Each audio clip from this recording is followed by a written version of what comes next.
Hello and welcome to the Columbus Metropolitan Club. I'm Kermit Whitfield, member of CMC's Board of Trustees and Chief Strategy Officer at United Way of Central Ohio.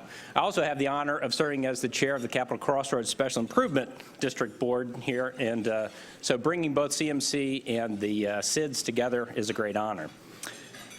It's great to see you all here today. I'm glad to see we have such a full room. We're backed all the way out to the windows there. CMC is pleased to present today's forum, The State of Downtown. It's sponsored by Edwards Companies, Barnes & Thornburg, Marker Incorporated, and Columbus Business First. Each of them are represented by many friends and associates. Won't you please help me thank them?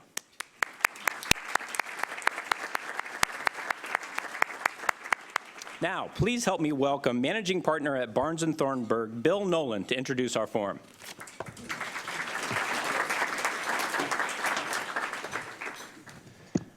All right, thank you, Kermit, and it's a privilege for Barnes & Thornburg to support CMC's important conversations for Columbus and beyond, and for me to get to do a brief introduction of this, I think will be a great panel. Downtowns have ebbed and flowed in Ohio over the years, but they provide a focus and a personality to metropolitan regions.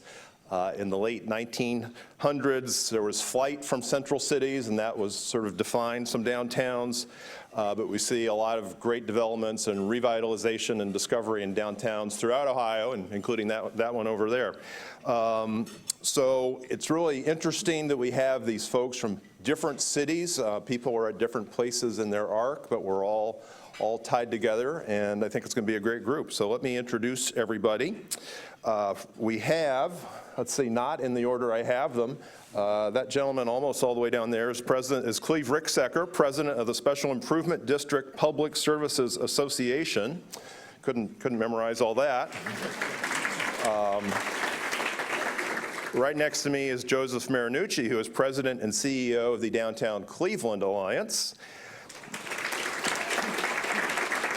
And then between them is Sandy Gudorf, the president of the Downtown Dayton Partnership.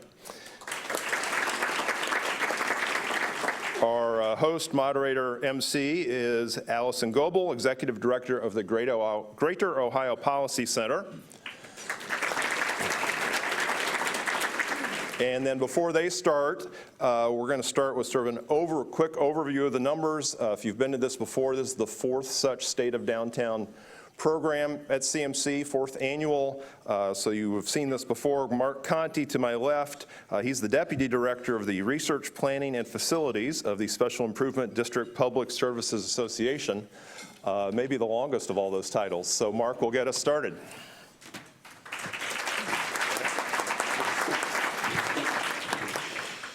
Thank you, Bill. Yeah, it's a long title, but every word in that title matters. No sooner had I gotten back from the forum last year delivering these remarks, and when I got back to the office, I was notified I had to take care of 2 clogged toilets. So, thank you, Bill. Thank you to the Metropolitan Club for having us again. I'm with really what the organizations are the Capital Crossroads and Discovery Special Improvement Districts. These are property owner associations, are created by property owners to provide services in the public realm throughout each of those districts in downtown. Things such as cleaning, safety, beautification, promotions, and our newest program, Downtown CPAS. I'm sure it's probably not a surprise to anybody in the audience, I see a lot of familiar faces, that the health of downtown Columbus just keeps improving.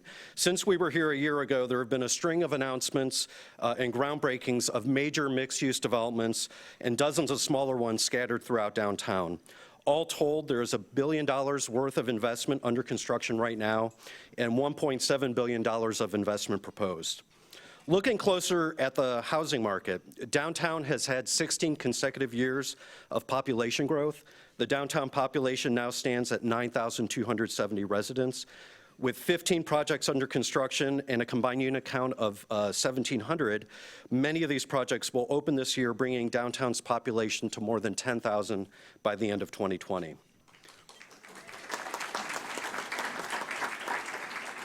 According to data from Vote Strategic Insights, the downtown apartment occupancy rate dipped slightly from 95 to 94%.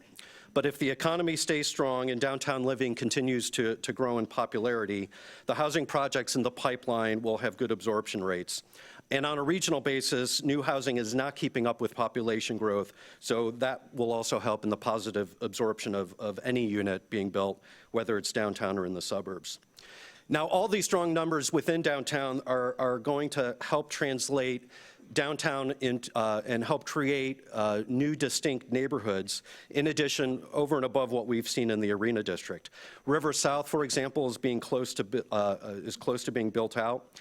Long Street, a stretch of Long Street between 4th and Grant is finally coming into its own with a lot of new apartment buildings there, dovetailing with the great Edwards condominium development along Gay Street. And all this area was just surface parking just a few years ago. It was a very desolate area. And then there are major mixed-use plans, of course, for Confluence Village around the new Crew Stadium at the western edge of the Arena District, and then the Scioto Peninsula, which are now just currently surface parking to the west of COSI. Turning over to the office market, the overall downtown vacancy rate reported by CBRE is 14%. This is down from 14.9% a year ago. And downtown had positive net absorption of 316,000 square feet, so another round of good news. The buildings around Capitol Square, remember last year I brought this up, this was an issue. Collectively, they have a higher availability rate than the rest of downtown. However, that rate dropped in the last year from 28 to 24%. I think the reinvestment that many of these buildings are making in common areas and tenant amenities are starting to pay off. And redevelopment plans are starting to trickle in for a couple of major buildings, ones that we know will get repositioned, like the PNC Plaza. Also of note, with no new public parking in the core of downtown, CPAS, which I'll talk more about in a bit, is allowing downtown to absorb more workers without having to add more parking. Much like new apartments, of course, office absorption is very much dependent on the state of the national economy. The office market downtown tracks very closely with the national GDP. Late last year, economists like Spencer Levy from CBRE were taking a possible recession out of their forecasts. And so while right now we have fears of a coronavirus pandemic affecting the stock market, we don't know yet if it will affect the economy. A common phrase, of course, is the stock market is not the economy and the economy is not the stock market. Last sector I want to talk about is transportation and downtown CPAS.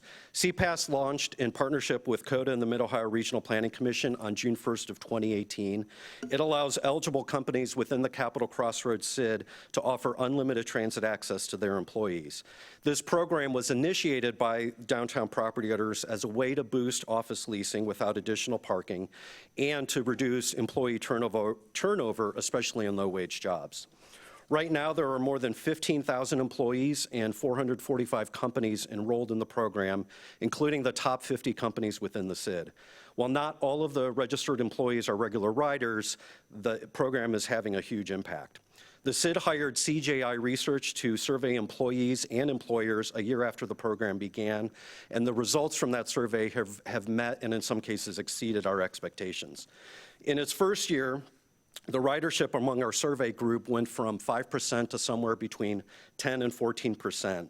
And it's extremely rare to see transit ridership double within a population like that in such a short amount of time. CPAS is freeing up parking. 52% of the surveyed companies report knowing that employees had relinquished parking because they now take the bus. CPAS is helping recruit and retain employees. 34% of the surveyed companies mentioned that CPAS is helping in that effort. And CPAS is helping the overall downtown office market. Within the first year, 17 companies report CPAS impacting a decision to renew or sign a lease in a CPAS-eligible building. So with high adoption among younger employees and employees that are new to downtown, I would expect CPAS ridership to continue to grow throughout the rest of this year. So with that, I'll end it. You can get more data on all of these topics and more by looking at the full State of Downtown report. It's available on our website at downtownservices.org. And with that, I'll turn it over to Alison and the panel. Thanks. Great. Thank you, Marc. Well, what wonderful news. I am so glad to be here and can't wait for this conversation. So we are going to be talking to leaders from Cleveland and Dayton, and of course, Cleve here from Columbus. Who all has an affiliation or is from either Cleveland or Dayton? Can I see a show of hands? All right, okay. I was expecting actually a little more, but that is great. You all need to go visit these places. So I want to first, Marc, thanks for this overview. Great, encouraging news coming out of Columbus. Joe, Sandy, can you tell us how Cleveland and Dayton's successes and struggles compare to what Marc just ran through and, just kind of what the state of affairs are in your downtowns? Well, thanks, Alison. I'll go ahead and start. And before, I wanted to say thank you for the invitation to join you today. I really appreciate the opportunity to be on this panel. I spent 8 years, my wife and I lived in Columbus in the 80s. I worked for Dick Celeste when he was governor of Ohio, so it's great to see some old friends in the audience, and it's great to be back in Columbus. I've spent a lot of time over the years in Columbus, and it's great to see some of the things you've accomplished here. As Marc walked through his remarks, we track our market in very similar ways. We look at the office market, the housing market, the retail market, and the hospitality market, and we publish quarterly results in terms of where those markets stand. And just to give you a little bit of perspective, and we can get into more details, the housing market in downtown Cleveland is extremely vibrant. We have over 18,000 people that currently are living in downtown Cleveland. We had over a period of about 14 months, about 1,500 units of housing under construction. That will push our downtown population by the end of this year to 20,000. And we did a housing study that affirmed the demand for us to start thinking about a 30,000 population goal within the next decade. So again, we can talk about occupancy and some of the things as it relates to that market. Secondly, the office market is vibrant. We do have some challenges in terms of some older buildings in our core, and we can talk a little bit about how the Alliance, along with the community, had some strategic objectives to actually reduce the inventory of those buildings by using tax credits to create alternative uses, particularly housing and hospitality. And we've actually taken about 2.8 million square feet of office space that was antiquated and really not, from a marketing perspective, viable, and transformed that into an alternative use. And that has the net result of reducing the amount of supply and increasing the revenues to property owners, which obviously is very important to all of us in terms of the work that we do. Our biggest challenge, I would say, to think with you about is retail. Although, again, we're now approaching a 20,000 population base, retailers still are looking for more bodies, more people living in the core in order to make a decision.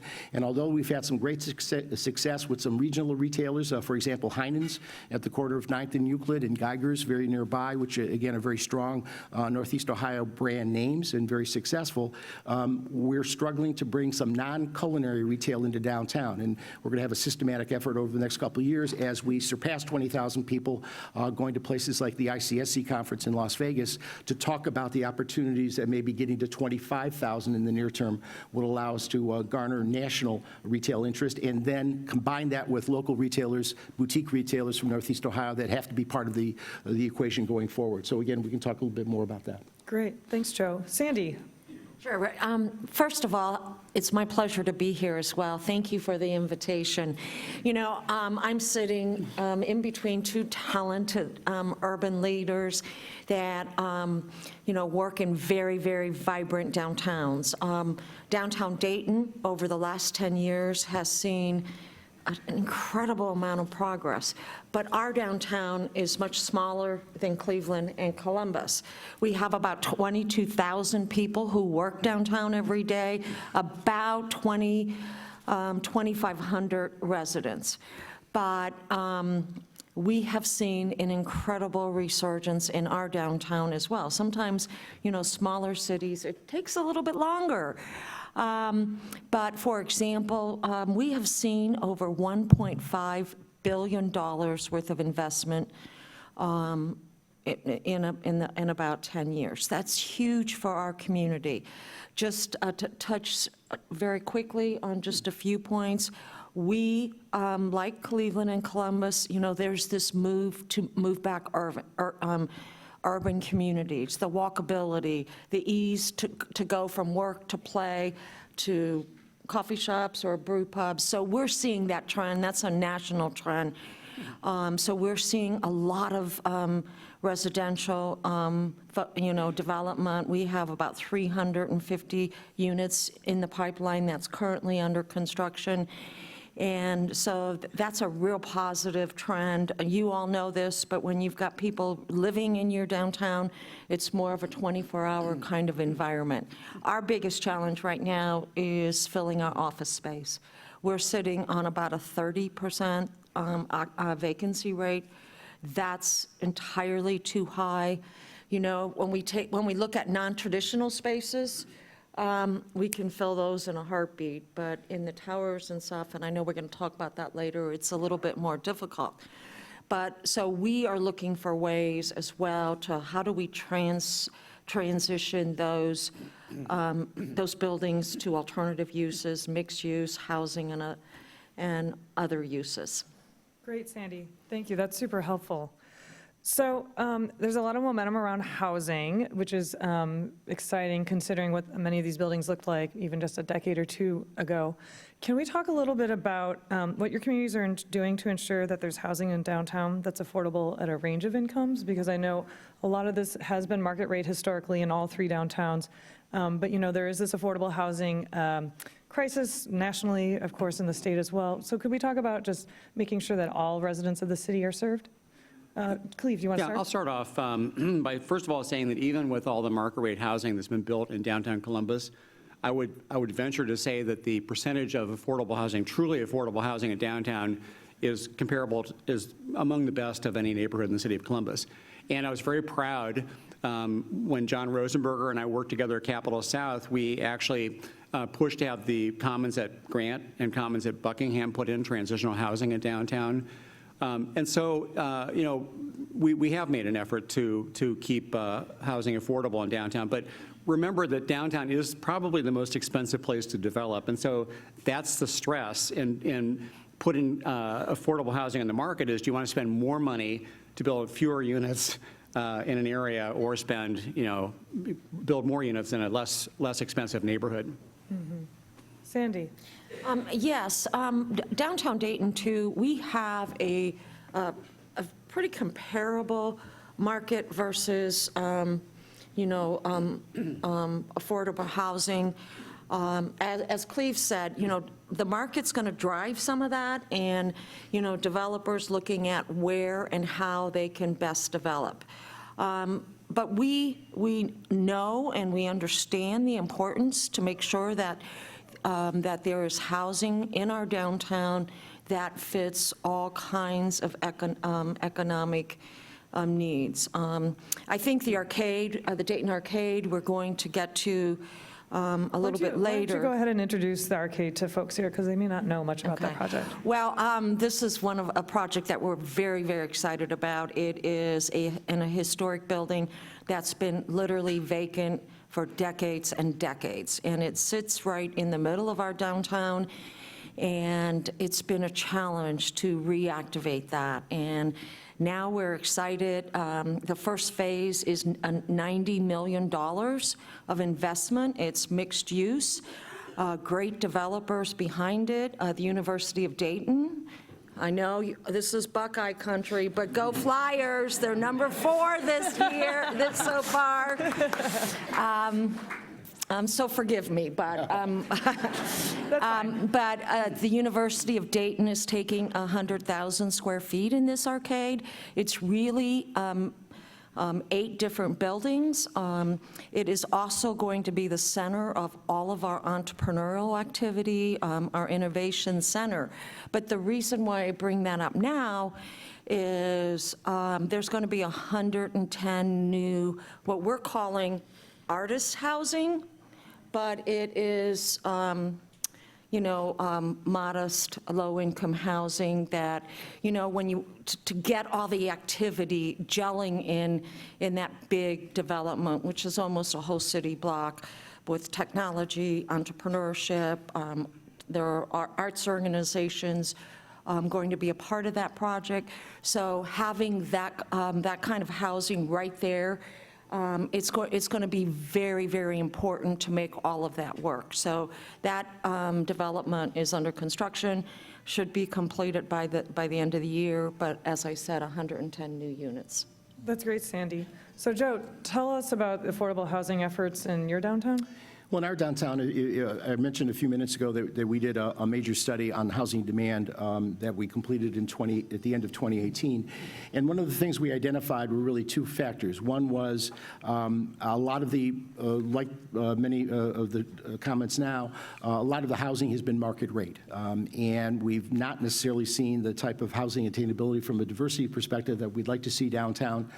We know that needs to be a goal over the next number of years. And to add to Cleve's comment, we recognize that there are probably 3 or 4 strategies that we can enlist. One is to work with the developers to include a component of a mixed-use project that would be attainable.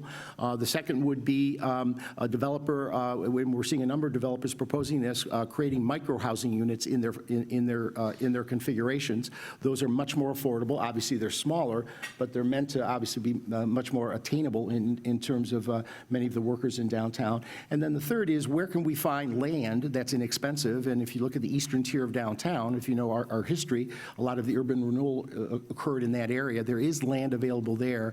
And again, work with developers to see if we can, again, create more affordable housing, both on the rental side and the ownership side in terms of that matrix. And that area obviously has great mobility and accessibility to the core of downtown and the jobs downtown. So again, if we can keep that within a few areas, we're obviously mixing a number of our goals in terms of the community. But those are some of the strategies we're working on. That's great. So, Cleve, you mentioned, real estate in downtown is among the most expensive to redevelop or to develop. Can we talk a little bit about subsidies, incentives? Greater Ohio is part of the research team that's looking at the tax abatement program in Cleveland. I know that there's still some lingering contention here in Columbus around the recently redone program. So can we talk a little bit about the role of subsidies or incentives and just really kind of how that is part of the work that you all are doing or that your property owners are doing? Yeah, I've got fairly strong feelings about this. All right, keep them brief. Tax abatements were developed to help level the playing field for urban development because it's expensive to develop in an urban area. Land's more expensive, you have to assemble the land, there are environmental problems, noisy neighbors, commissions. It's a drag to develop in a downtown or a central city neighborhood. And so the idea with tax abatements was to level the playing field with green fields. Well, what's happened over the years, and that's a smart strategy from the city's standpoint because all the infrastructure is in place. And so it's relatively expensive for a developer to build or redevelop property in a center city neighborhood, but it's inexpensive for the city because the infrastructure is there. The flip side is, in a green field, it's relatively cheap for a developer, but you have to then extend utilities and other services. It's very expensive for government. So from a public policy standpoint, incentives to develop in a center city neighborhood makes all the sense in the world. Unfortunately, the system's been perverted. And most of the abatements in Franklin County are not in the core of the city. They're in the fringe of the city. And that's not even looking at the adjacent counties. And so the finger should not be pointed to abatements in downtown. The finger should be pointed to the 6 times as many abatements in New Albany, Obetz, Grove City, and other neighborhoods that don't need those incentives. Tell us how you really feel. I would just add a couple comments to that. I think some of these incentives, whether tax abatements or new market tax credits, historic tax credits, I think some of it has to be secular, if you will. We would not have gotten most of these projects done without layering all those incentives in. And it's just, as Cleve said, because it is so expensive, compared, when you take an old building instead of just building on a green space. You go back to the arcade, there's like 25 different financial layers stacked to make that project happen. Most of our transition of these older buildings would not happen without historic tax credits. We know that there's pros and cons, but they're vitally needed. in an urban And environment. if I could add to the economics, Alison, again, although downtown Cleveland's housing market is very vibrant, just to give you the numbers, I'm a real estate person at heart, so we're getting about $1.52 a square foot, if you think of the world in those terms. So just do the math. It's $1,500 for 1,000 square feet. It costs about $3 a square foot to build that unit, whether it's adaptive reuse or ground-up construction. And depending on the land cost, ground-up construction could be a little bit more challenging. So even in the newer product we're building right now, we're scraping the surface to get to $2.50 a square foot. And that's with the types of subsidies that we're talking about. So the subsidies are still needed if we want to continue the momentums that we've created. And I think everybody in the room would agree that that's important.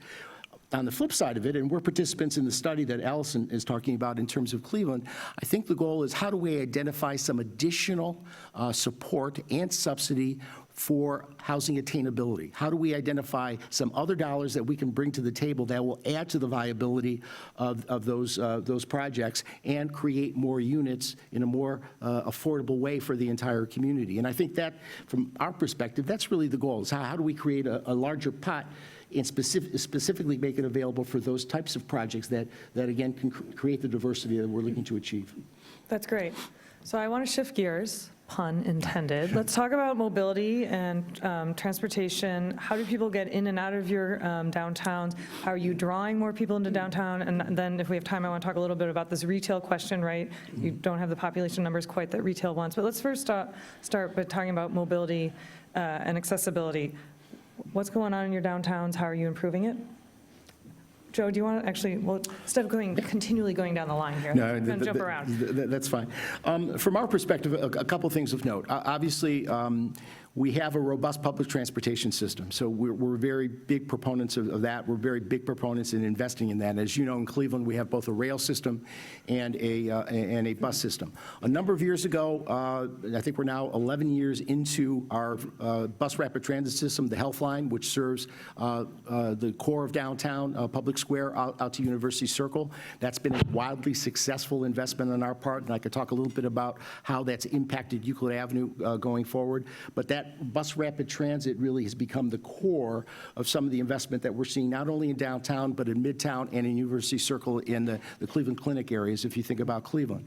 So one, continuing to invest in it. We have a big decision as a community to make over the next couple of years because our regional transit authority does not have the revenue base to continue some of the capital needs that it has, so we're going to be thinking about that. But beyond that, we believe that we, as a downtown organization, have to present a number of alternative modes of transportation. Everything from walkability and the pedestrian experience that you have when you walk in your downtown to embracing new forms of technology, whether it's on-street parking, off-street parking, different technologies that could augment that.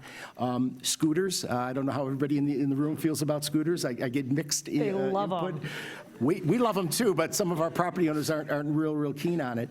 But again, from our perspective, how do we maximize that? How do we maximize the type of support that we can provide the biking community in downtown Cleveland? To be honest, although there's great accessibility into the outskirts of downtown, downtown is not well served if you're a cyclist, and we've got to improve that. So that's part of our challenge going forward, is recognizing that and know that we have to make further investments in that infrastructure.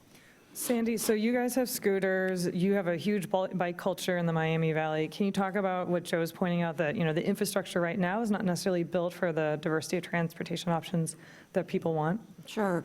I would echo what Joe said. We have to invest in our public transit. And scooters were just introduced a few months ago in downtown with mixed reviews.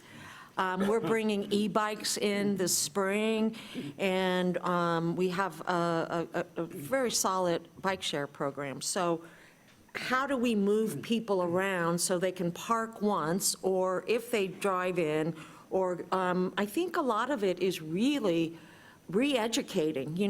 Ohioans, I don't know if it's a Midwest mentality, we love our cars. We have to have our car right next to where we're going in. So part of it is a re-education and getting people out walking and biking. So we're putting more infrastructure in, protected bike lanes and all those kinds of things. But there are other strategies that we have to keep in mind, too. We need to make sure that all of you feel safe when you're walking in our downtown. So that means active first floor uses. It means, in some cases, police visibility, murals, and all those things that make all of us feel comfortable when we're out and about in downtown. We say we want a vibrant downtown, we say we want density in our downtown, and yet we seem incapable of even thinking about giving up our cars. And for many of us, we don't need them. I mean, some people truly do need to have a vehicle, personal vehicle, but many of us don't. And, until, particularly with the three Cs, Cincinnati, Cleveland, and Columbus, until we start giving up our cars and taking public transit and walking and biking and Ubering as well, we're not going to see the density and the vibrancy we all say we want in downtown. It does take a little discipline in order to live in a real city. And Short North is feeling it now. Hopefully the Short North can make the transition away from cars and to public transportation, because it's going to become, a real bottleneck up there. But I think it's a lifestyle issue that we need to address more than an investment decision. Okay, so we're going to move to audience questions here in a few minutes. The microphone, as many of you know, is over here. I love that Barnes & Thornburg has provided at each of your tables a little card that says questions to ask the panel. So we're going to go ahead and use that if you'd like. But let me get in one last thought before we turn it over to you all. So what's your take on your colleagues' cities? What is the thing that you wish you had most that, that they have, that you don't have? What do you admire in each other? So can you just kind of do a little bit of peer review right now? I just took a weekend in Dayton and a road trip to Cleveland, so I can talk about both cities. They're both fantastic cities. And, if you've not been to Dayton recently, there's the Oregon District, St. Anne's Hill, downtown, all these fabulous neighborhoods and just really wonderful built environment. And Cleveland, it's the land. That place, that's the city. And you can go there and lose your car and just take the rapid transit to go to a world-class museum. These are cities that have just enormously rich built environments, in many ways more rich than Columbus, because they were undergoing rapid development in the 1920s. And so I really wish that we had some of the built environment that both those cities have. Well, I too, when I visit both Cleveland and Columbus, I'm amazed at all the progress and the energy in the downtowns. And, that's just so very important. This whole live, work, play kind of environment. And, sometimes I'm a little envious, I must admit, but you always, when you go to different cities, you can always just come back with great lessons and ideas that you can try to incorporate in your city as well.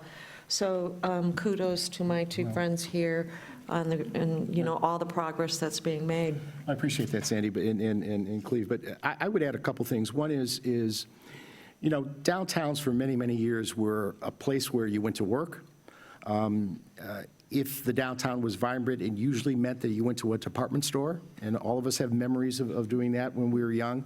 The reality is most of those memories were on Saturdays, and the reality was that most of downtowns in the Midwest closed at 5 o'clock. And again, what all of us are trying to accomplish, and I think Dayton is doing a great job in terms of its strategy, so is Columbus, it's the recognition that we have to have housing as part of our long-term strategy. And for a long time, economic developers and people in the business development field tended to think about that as something for other people to do. It was all about the jobs, yeah, right? It was all about jobs, and it's all about community development. Now the matrix is shifted. We all recognize that we have to attract talent. We have to have a place that people want to live, work, and play. And the only way to achieve that is to have a diversified strategy to bring housing into your downtowns that gives it the vibrancy. There's nothing better than walking to work at 7 a.m. to see people jogging, to see them walking their cars, to see them with their workout equipment, going to the gym 2 blocks away. And it's that type of vibrancy that I think has transformed cities like Dayton, Cleveland, and Columbus. And I think hopefully in the future we can continue to build on that momentum. That's great.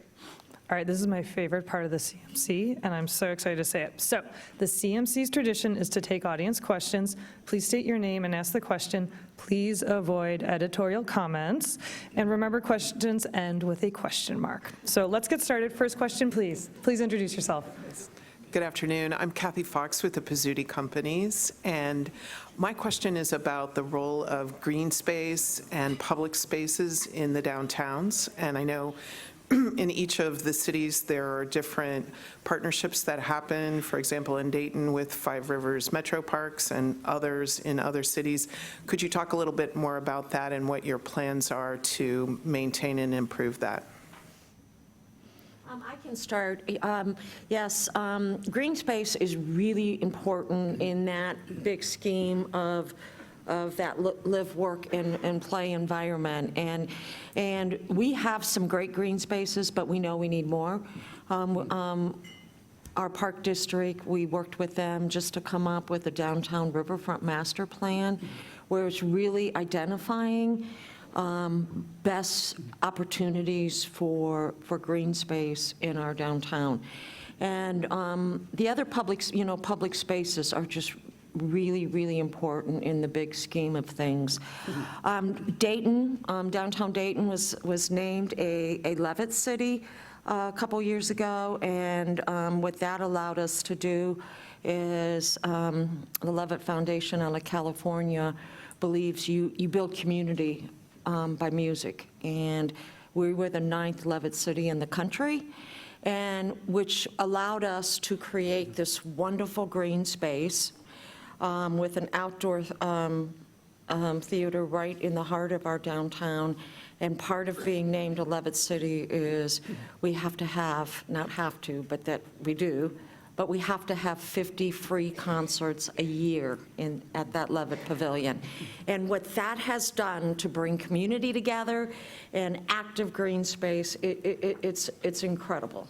And I would augment what Sandy is saying. For us, again, if we're going to continue to attract talent, we have to have green space amenities, both in terms of like the space you're describing, or Public Square in Cleveland, or the Columbus Commons here, which are highly programmed space that provide a great experience for people that live, work, and play in our communities. But again, access to that recreational capacities. You know, for example, in Cleveland, finishing the Towpath Trail, which will connect downtown to a 25-mile bike pathway, walkway, and those types of things, again, are going to be vitally important. So it's a combination, I think, of a structured program green space and active recreational green space. I think that's going to be important.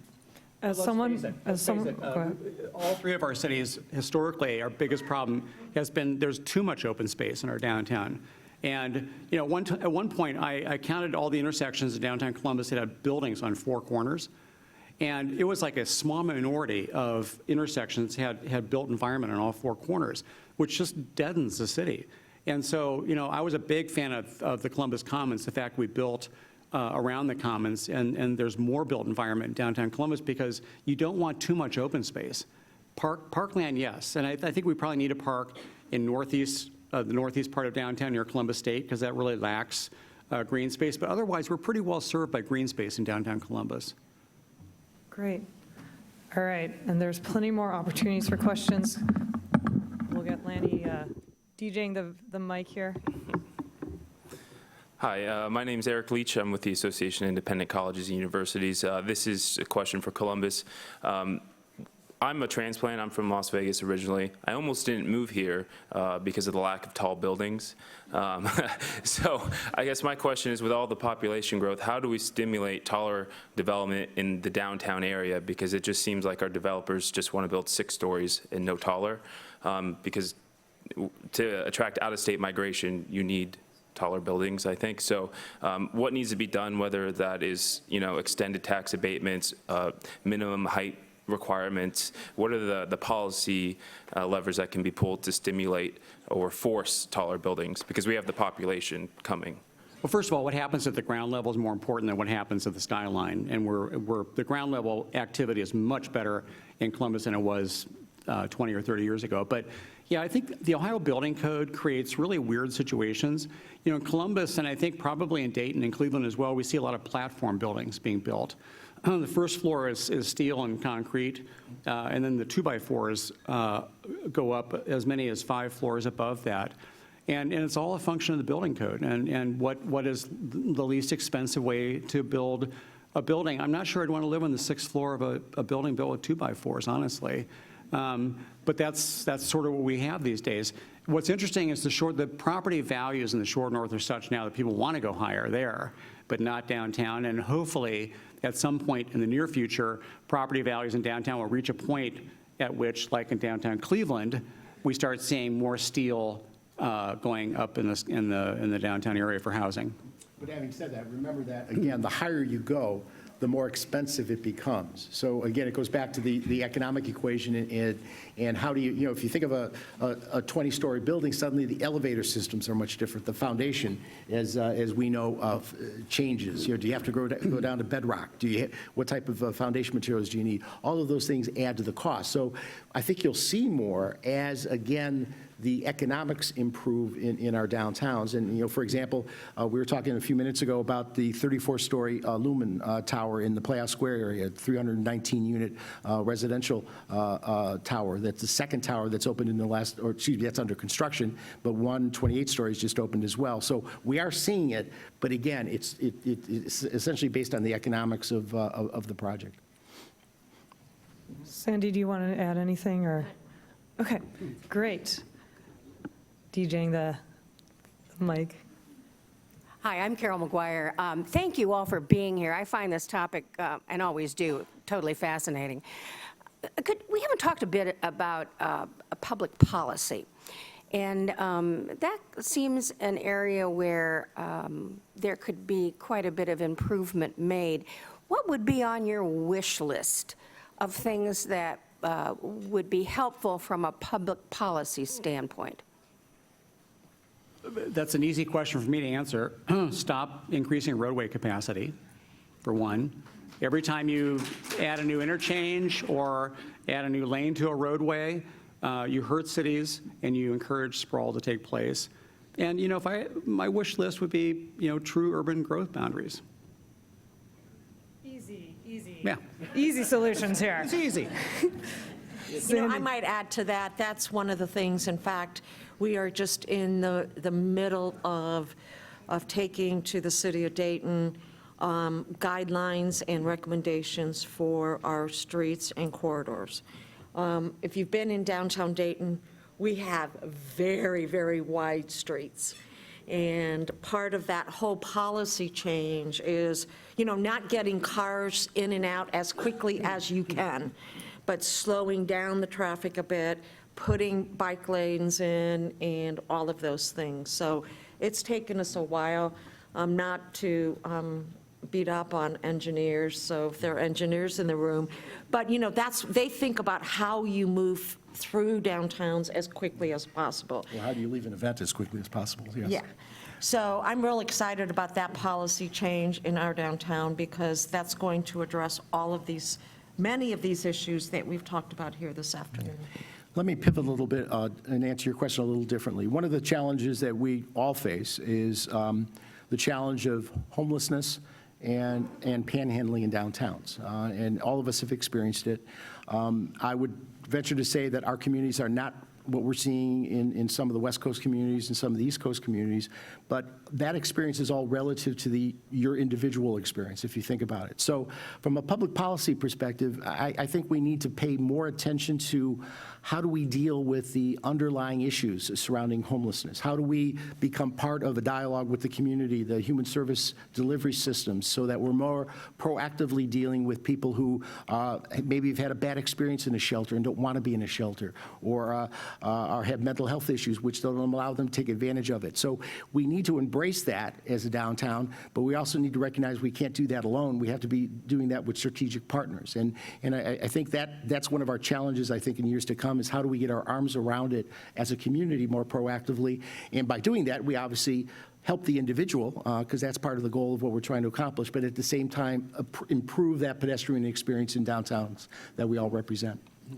If I can add one follow-up, because we have you up there, Alison, do you know of other cities in the state, we haven't talked about Toledo or Youngstown or, any number of other cities, where you would have some personal knowledge of some of the kinds of things we're talking about from a public policy standpoint? Mm-hmm.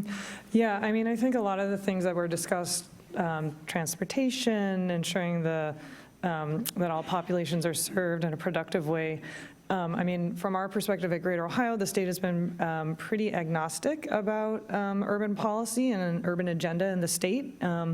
And you all can comment on whether the state's been ignoring cities, but certainly has not done a whole lot to aid cities, particularly the cities in the state. So, I mean, to that, do you all kind of band together and go to the State House on a regular basis? Who do you take with you? Who would you like to take with you in the future to kind of make the case? Because We talk about doing that on a regular basis, but we never actually get around to doing it. okay. But it's very important because, as we all know, cities are the economic engine of any region and for the state. And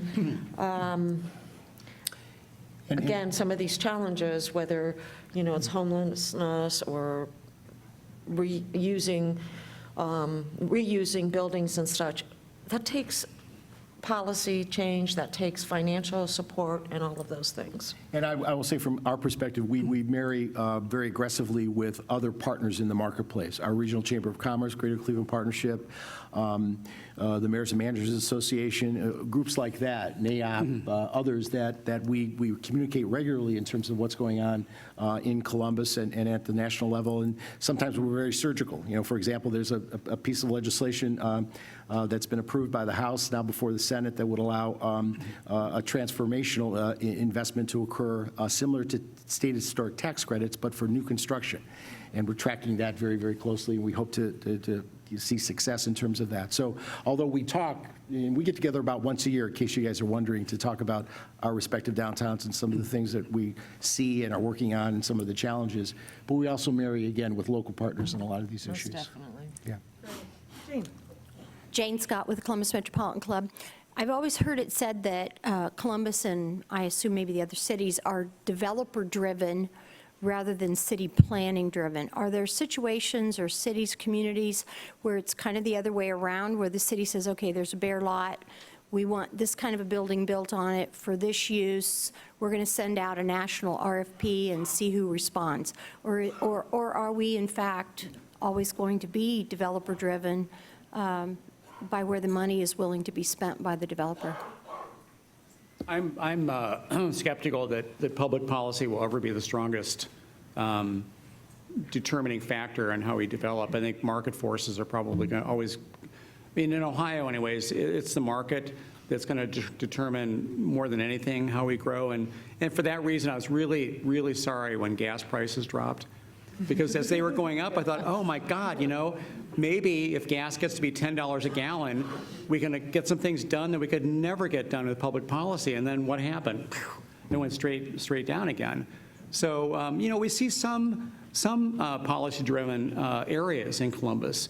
The commission areas, German Village, Short North, that is very much public policy driven. But you're right. I mean, for the most part, it's not, and I don't know that it ever will be. I tend to agree with that answer, but I also point out that remember, there's a push and pull in development. Cleveland, for many years, believe me, when I first started in working in downtown development, the phone didn't ring very often. So we're still in a market position where we need to attract developers. We need to attract investment. So in that matrix, they have more power. On the flip side, if the community then is accelerating at the pace of its momentum, there's a lot of investment, the planning functions can begin to take a more equilibrium approach to a project that's being considered. So I think it's really, how do you gauge both interests and make sure that you as a community are doing the things to protect the type of community you want to see happen. And then, again, what we're trying to do is be very proactive in bringing developers who see that vision to the table with us. And I think that's really important. Quite often, you mentioned that market drives a lot of it. Well, market also drives some policy change, especially at the local level, because, this trend to, come back, move back into urban cores, that's important, and it's, for any city to strengthen their downtown. So they really are related. So we're going to accept one last question, a lightning round question, and then invite Kermit back to the stage. Hi, I'm Marcia Evans. of Marcia Evans Gallery. I also want to say that I live directly in the core of downtown, which I absolutely love, and I also have a gallery in the core of the Short North. As far as transportation, I have to say I think it's fabulous. I think the C-Bus has made people very happy in the Short North and downtown. I can walk, I can ride my bike, and I can jump on the C-Bus. One thing that we've all recently found out about is Air Connect, which my building is very happy about, but not enough people know about it. So I wondered why we don't talk more about Air Connect and start advertising it. And last but not least, I love that we only go 8 or 9 floors. I think if we had really high rises downtown, it would definitely hide the skyline. I live on my top floor, and it's 8, and the 9th is the rooftop. And it's a wonderful view of the skyline of Columbus in the core of downtown. But if we had something that was 20 or 25 stories, we would never see the skyline. So we love it. We appreciate that you don't build that high. But also we want to know more about Air Connect. So I'd appreciate that. Well, you know, it's very difficult to market something. And I know CODA does a really good job of marketing the Air Connect service, which is every 30 minutes nonstop from downtown to the airport. It's faster than driving your own car, cheaper than parking at the airport. And if you live or work downtown, you're crazy not to use the Air Connect service. It's very, very difficult, though, because I know CODA promotes that as, you know, like crazy. It's hard for that service or that promotion to sink in sometimes. You heard it here first, or second, or third. Use Air Connect. Air Connect, the best way to get to the airport. Okay. So Cleve, I think you're to be a spokesperson for CODA moving forward, right? As if you aren't already. What a great forum. That was a great conversation.